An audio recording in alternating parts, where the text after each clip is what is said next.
ఏది మొదలుపెట్టినా తెలంగాణ ముఖ్యమంత్రి రేవంత్ రెడ్డి మెడకు ఆయన మెడకి ఉచ్చులాగా బిగుసుకుంటారు. అదేందో అర్థం కాదు. ఏదైనా కానివ్వండి, మీరు ఆ మొదటి నుంచి మొదలుపెట్టిన విధానాన్ని ఆయన మూసి పరిరక్షణ కానించి సుందరీకరణ ఇంకేదో అన్నారు కదా, అక్కడి నుంచి మొదలు పెడితే హైడ్రా కావచ్చు, లగచర్ల కావచ్చు, ఒక దిలావర్పూర్ సంఘటన కావచ్చు, ఏవైనా వాట్ ఎవర్ ఇట్ ఈస్, ఏది మొదలుపెట్టినా ఆయన మెడకి ఉచ్చుగా బిగుసుకుంటుంది.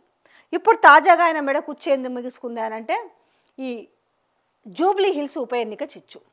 జూబ్లీ హిల్స్ ఉప ఎన్నిక ఎట్లా రేవంత్ రెడ్డి మెడకు ఉచ్చుగా బిగుసుకుందనే విషయాన్ని మాట్లాడుకుంటే, ఆల్రెడీ దీని కంటిన్యూషన్ ప్రాసెస్లో మాట్లాడుకోవాలంటే ఇంకొకటి ఏముంది, 10 మంది ఫిరాయింపు ఎమ్మెల్యేల ఉచ్చు, ఆ ఉచ్చు కాస్త చిచ్చుగా మారింది. ఇప్పుడు అందులో ఏమంటున్నారంటే, పక్కాగా 10 మందికి, అంటే వాళ్ళ ఒపీనియన్ ఎట్లుందంటే, 10 మంది పరిస్థితి ఈయన రేవంత్ రెడ్డి వాళ్ళకి అభయం ఇచ్చిన ప్రకారం చూసుకుంటే, వీళ్ళు 10 మంది పోయేసి ఆయన దగ్గరికి పోయి చిట్ చాట్ మీరు మాట ముచ్చట పెట్టిరు కదా పాపం, గంటల పాటు వాళ్ళ ఇంటి దగ్గర వెయిట్ చేసి, మరి మా పరిస్థితి ఏంది, ఇప్పుడు బై ఎలక్షన్స్ వస్తున్నాయి, వచ్చే పరిస్థితి కనపడుతుంది కదా అంటే, 10 మందికి రావు, వస్తే 3ఓ 4ఓ వస్తాయి అని చెప్పినట.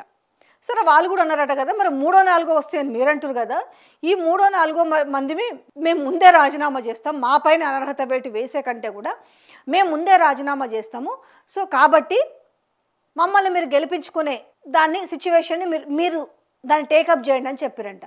అటెట్లయితుంది, అది ప్రజలను బట్టి ఉంటుంది కదా, మనం ఎట్లా చెప్తాము అనేసి అన్నాడట.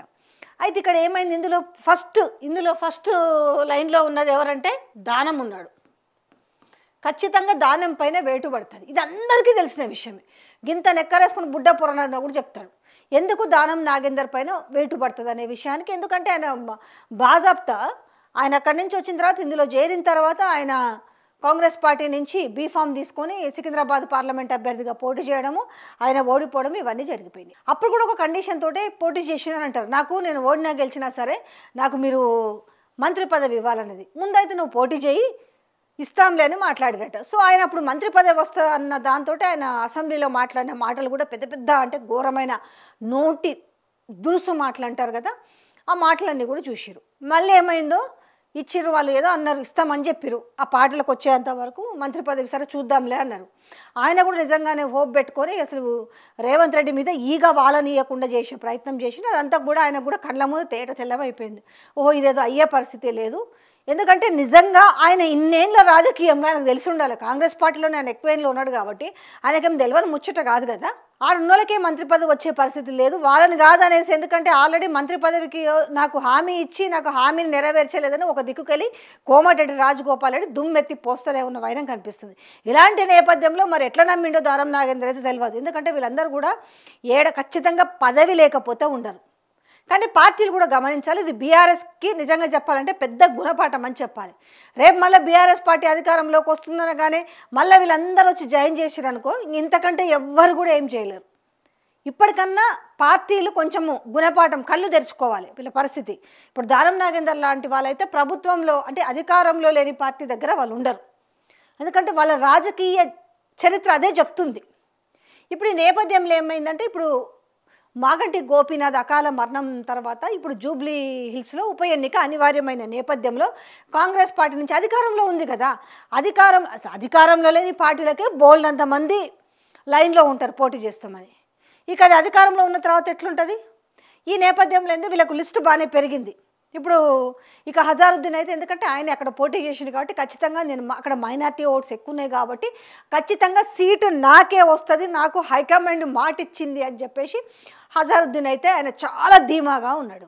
రెండోది ఏంది, ఇప్పుడు హజారుద్దీన్ కనుక సీటు కేటాయిస్తే ఖచ్చితంగా కాంగ్రెస్ పార్టీ ఓడిపోతుందనేసి ఇక్కడున్న ప్రభుత్వ పెద్దలు చెప్తున్నారట. కాబట్టి హజారుద్దీన్కి వద్దు అనేసి. రెండోది, ఇంకొక వ్యక్తి తెరపైకి వస్తున్నారు, నవీన్ యాదవ్ అనే వ్యక్తి కనుక తెరపైకి తీసుకొస్తే గెలువుడు పక్కన పెడితే బీఆర్ఎస్కి టఫ్ ఫైట్ ఇచ్చే అవకాశం ఉంటుంది అనేది వాళ్ళు ఒక డిస్కషన్. ఎందుకు టఫ్ ఫైట్ అంటున్నారంటే, వాళ్ళు మనం చెప్పాల్సిన విషయం కాదు, హైకమాండే అక్కడ మీనాక్షి ఆధ్వర్యంలో జూబ్లీ హిల్స్ ఉప ఎన్నికకు సంబంధించి వాళ్ళు సర్వే చేయించుకున్నారు. ఏది, ఇక్కడ స్టేట్ లీడర్లతో సంబంధం లేకుండా రాహుల్ గాంధీ మీనాక్షికి చెప్పి ఒక సీక్రెట్ సర్వే చేయించారట. ఈ సీక్రెట్ సర్వే చేపిస్తే వాళ్ళకు బిత్తరపోయే రిజల్ట్ వచ్చింది. ఏంటా బిత్తరపోయే రిజల్ట్ అంటే, 3వ స్థానంలో కాంగ్రెస్ పార్టీ ఉందట, 3వ ప్లేస్లో ఉందంట. మూడో ప్లేస్లో టీ కాంగ్రెస్. సో ఈ నేపథ్యంలో అంటే వీళ్ళు రకరకాలుగా సర్వే చేయించారు. అంటే ఈ పలానా వ్యక్తి అయితే, ఈ ఎక్స్ అనే వ్యక్తి అయితే ఎట్లుంటుంది, వై అనే వ్యక్తి అయితే ఎట్లుంటుంది, ఈ జెడ్ అనే వ్యక్తి అయితే ఎట్లుంటుంది అని ఒక 5-6 పేర్లు బట్టి వీళ్ళు చేయించారట. ఎట్లా చేసినా కూడా ఇక్కడ ఈ మూడో స్థానంలోకే పరిమితమైందట జూబ్లీ హిల్స్ రిజల్ట్. ఇక ఈలోగా ఏమైంది అని అంటే దానం నాగేందర్ అంటున్నాడు కదా, నేను ఎట్లాగూ రాజీనామా చేయాలి కదా. ఓకే, ఈ నేపథ్యంలో ఏందనంటే నేను జూబ్లీ హిల్స్ నుంచి పోటీ చేస్తే ఏంది అంటున్నట. ఆయన గెలిచింది ఎక్కడి నుంచి, ఖైరతాబాద్ నుంచి. సో నేను ఖైరతాబాద్ నుంచి కాకుండా నేను జూబ్లీ హిల్స్ నుంచి పోటీ చేస్తాను అడుగుతున్నాడట.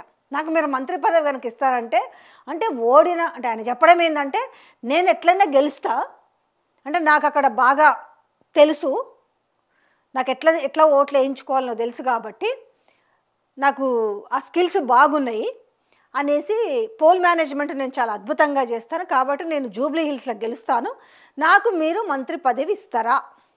ఇప్పుడు ఈ చర్చలు జరుగుతున్నాయట. కానీ ఇప్పుడు ఏమవుతుంది, ఇప్పుడు ఇక్కడి నుంచి ఖైరతాబాద్ ఎమ్మెల్యే రాజీనామా చేసి ఇప్పుడు జూబ్లీ హిల్స్ నుంచి ఇప్పుడు ఎట్లాగైనా ఖచ్చితంగా అర్హత వేటేసిన బై ఎలక్షనే వస్తుంది, నేను రాజీనామా చేసిన బై ఎలక్షనే వస్తుంది. కానీ అనివార్యం కదా, ఇప్పుడు అక్కడనేమో మాగంటి గోపీనాథ్ ఏమో ఆయన అకాల మరణం కాబట్టి తప్పని పరిస్థితుల్లో అక్కడ జూబ్లీ హిల్స్లో ఉప ఎన్నిక, ఇక్కడ నేను రాజీనామా చేసిన ఉప ఎన్నిక వచ్చేదే, దెన్ నా మీద అర్హత వేటు వేసినా కూడా ఖచ్చితంగా అక్కడ బై ఎలక్షన్ వచ్చేది. సో ఈ నేపథ్యంలో నేనేంటంటే ప్రజలకు కూడా కొత్తగా కనిపిస్తుంది, ఒకవేళ నేను ఇప్పుడు ఖైరతాబాద్ నుంచి కనుక పోటీ చేసిననుకో ప్రజలు నన్ను ఓడించే అవకాశమే ఉంటుంది. ఎందుకనంటే నేను బీఆర్ఎస్ నుంచి గెలిచి నేను కాంగ్రెస్ పార్టీలో పోయినా కాబట్టి వాళ్ళకి నా మీద బీఆర్ఎస్ కార్యకర్తలు ఎవ్వరు కూడా నాకు సపోర్ట్ చేయరు, కాబట్టి నేను ఇక్కడి నుంచి రాజీనామా చేసి నేను జూబ్లీ హిల్స్ నుంచి పోటీ చేస్తా అంటున్నాడట. కాకపోతే కండిషన్ ఏంటంటే నేను గెలిచి చూపిస్తా, నాకు మీరు మంత్రి పదవి ఇవ్వాలనేసి. సో ఇది ఇప్పుడు రేవంత్ మెడకున్న ఉచ్చేందంటే ఇది జరుగుతున్న నేపథ్యం. ఈ నేపథ్యంలో మరి అసలే సర్వేలు ఏం చెప్తున్నాయి, ఖచ్చితంగా మూడో ప్లేస్ వస్తుందని చెప్తున్నాను. ఎవరు ఈల్ చేసిన సర్వే కూడా కాదు, ఆల్రెడీ వీళ్ళ మీద నమ్మకం లేక ఆల్రెడీ ఇప్పుడు రాగం అందుకున్నారు కదా, మంత్రి పొన్నం ప్రభాకర్ అంటున్నారు కదా, ఇది బీఆర్ఎస్ గెలిచినంత మాత్రాన ఏం ప్రభుత్వం ఏం పడిపోదు కదా. అంటే వాళ్ళలో ఒక అర్థమైపోయింది, ఆ ఇంటర్నల్ సర్వే రిపోర్ట్ ఏందని మీనాక్షి తీసుకొచ్చి వాళ్ళ ముందు పెట్టింది, ఇగో ఇది పరిస్థితి, కనీసం మనం 2వ ప్లేస్లో కూడా లేము, 3వ ప్లేస్లో ఉన్నాము. కారణం ఏంటంటే మొట్టమొదటి ఎఫెక్టు హైడ్రా. ఈ హైడ్రా ఏంటంటే అమ్మో రేపు మళ్ళీ ఈడ కనుక అంటే కాంగ్రెస్ కనుక వచ్చిందనుకో ఇంకా విచ్చలవిడితరం అయిపోతుంది, కనీసం మన మామూలులోని గింత గుడిసె కూడా ఇక్కడ ఉండదు, ఎందుకంటే చాలా ఎక్స్పెన్సివ్ అయిపోయినాయి కదా జూబ్లీ హిల్స్ ధరలు. అంటే భూములు, జూబ్లీ హిల్స్లో నివాసాలు అంటే ఇంకా తెలియని విషయం కాదు.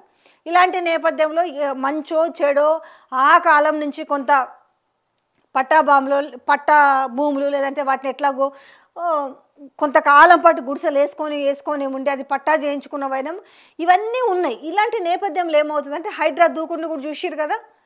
మరి రేపు కనుక ఇక్కడ కాంగ్రెస్ పార్టీ కనుక గెలిస్తే ఎవరిని కూడా మధ్యతరగతి జీవితాలను ఎవరిని కూడా ఇక్కడ ఉండనియ్యరు అనేసి వాళ్ళకి స్పష్టంగా అర్థమైపోయింది. కాబట్టి సర్వే చేస్తే 3వ ప్లేస్లో వచ్చింది. రెండోది, పోనీ ఈ 20 నెలల కాలంలో కాంగ్రెస్ పార్టీ ఇచ్చిన సంక్షేమ పథకాలు కావచ్చు, లేదంటే కాంగ్రెస్ పార్టీ అభివృద్ధి పనులు కావచ్చు, అభివృద్ధి పనులు పక్కన పెడితే వాళ్ళని ఎత్తిన గుడ్డేసిన పరిస్థితి కనపడుతుంది. ఇలాంటి నేపథ్యంలో ఏమవుందంటే ఖచ్చితంగా ఇప్పుడు రాష్ట్రంలో చూస్తారు కదా, యూరియా కొరత అనేది సో సిటీ ప్రాంతంలో లేకపోయినప్పటికీ వాళ్ళు చూస్తారు కదా. ఇప్పుడు హైదరాబాద్లో నివాసం ఉండేటోళ్ళందరికీ కూడా ఖచ్చితంగా పల్లెలలో ఊర్లలో వాళ్ళకి సంబంధించిన బంధువులు, అమ్మా నాయన, అత్త మామ ఎవరో ఒకరైతే ఉంటారు కదా, వాళ్ళు ఇబ్బంది పడుతున్న వాయినం కూడా చూస్తారు. ఇలాంటి నేపథ్యంలో ఏమైందంటే ఇప్పుడు కాంగ్రెస్ పార్టీ అంటేనే తిరస్కరిస్తున్న నేపథ్యంలో 3వ స్థానంలో ఉంది కాంగ్రెస్ పార్టీ.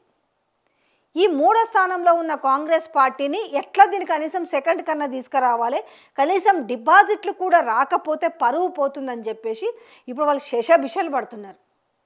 నాన్న కింద పడుతున్నారు, మీద పడుతున్నారు, ఏం చేసినా కూడా అయ్యే పరిస్థితి కనపడతలేదు. అందుకే వాళ్ళు రాగం అందుకురు కదా.